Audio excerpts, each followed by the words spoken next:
భారత క్రికెట్ దిగ్గజ batsmen master blaster Sachin Tendulkar కు సంబంధించిన ఓ ఆసక్తికరమైన విషయాన్ని టెండూల్కర్ అత్త అనాబెల్ మెహతా వెల్లడించారు. తన కుమార్తె డాక్టర్ అంజలి సచిన్ ప్రేమ వివాహానికి ముందు జరిగిన ఈ ఘటనను ఆమె రాసిన పుస్తకం మై ప్యాసేజెస్ టు ఇండియాలో వివరించారు.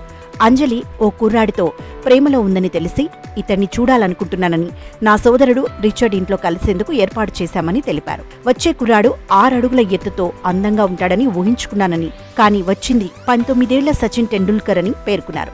దీంతో సచిన్ను చూసి ఆశ్చర్యపోయానని, అతడు పిల్లాడిలా కనిపించాడని చెప్పారు. మృదు స్వభావి, తక్కువగా మాట్లాడుతూ సిగ్గుపడుతున్నాడని అన్నారు.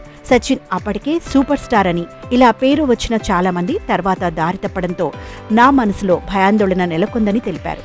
అంజలి గురించి నీ ఉద్దేశం ఏమిటని సచిన్ కళ్లలోకి చూస్తూ ప్రశ్నించానని చెప్పారు. మేమిద్దరం పెళ్లి చేసుకోవాలని అనుకుంటున్నామని సచిన్ చెప్పాడని అన్నారు. 5.5 అడుగులకు కొంచెం ఎక్కువగా ఉన్న సచిన్ మా అమ్మాయి కంటే కాస్త ఎత్తు అంతేనని అనాబెల్ అన్నారు. బహుశా అతడి రింగుల చుట్టూ అంగుళం ఎత్తు ఎక్కువ కనిపించేలా చేస్తుందేమోనని తెలిపారు. అంజలి హీల్స్ వేసుకుంటే మాత్రం సచిన్ కంటే ఎత్తుగా కనిపించడం ఖాయమని వెల్లడించారు. భారత్లో యువకులకు పెళ్లి వయసు 21 కాగా సచిన్ కు అప్పటికే 19 ఏళ్లే ఉన్నాయని చెప్పారు. అంజలి మెడిసిన్ పీజీ పూర్తి చేయాల్సి ఉందని, అందుకే మరో 2 ఏళ్లు ఆగాలని, అప్పటి వరకు ఈ విషయం ఎవరికీ చెప్పొద్దని సచిన్ను కోరానని పేర్కొన్నారు. పెళ్లికి అంగీకారం తెలిపాక వార్డెన్ రోడ్లోని మా ఇంటికి సచిన్ వచ్చేవాడని అన్నారు. మా మరదలు తులసి సచిన్ను ఒకసారి వాచ్మెన్ కుమారుడు అనుకొని భ్రమపడిందని తెలిపారు.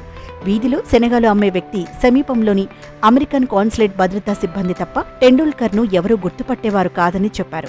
న్యూజిలాండ్ టూర్లో ఉన్న సచిన్ కాల్ చేయడంతో పెళ్లి గురించి అంజలి కాస్త గట్టిగా అడిగిందని, దీంతో తన తల్లిదండ్రులతో మాట్లాడమని అతడు సూచించాడని తెలిపారు. సచిన్ అన్నయ్య అజిత్ చొరవతో అంజలి వారి తల్లిదండ్రులను కలిసిందని, మేము మాత్రం నిశ్చితార్థం ముందు వరకు కలవలేదని అన్నారు.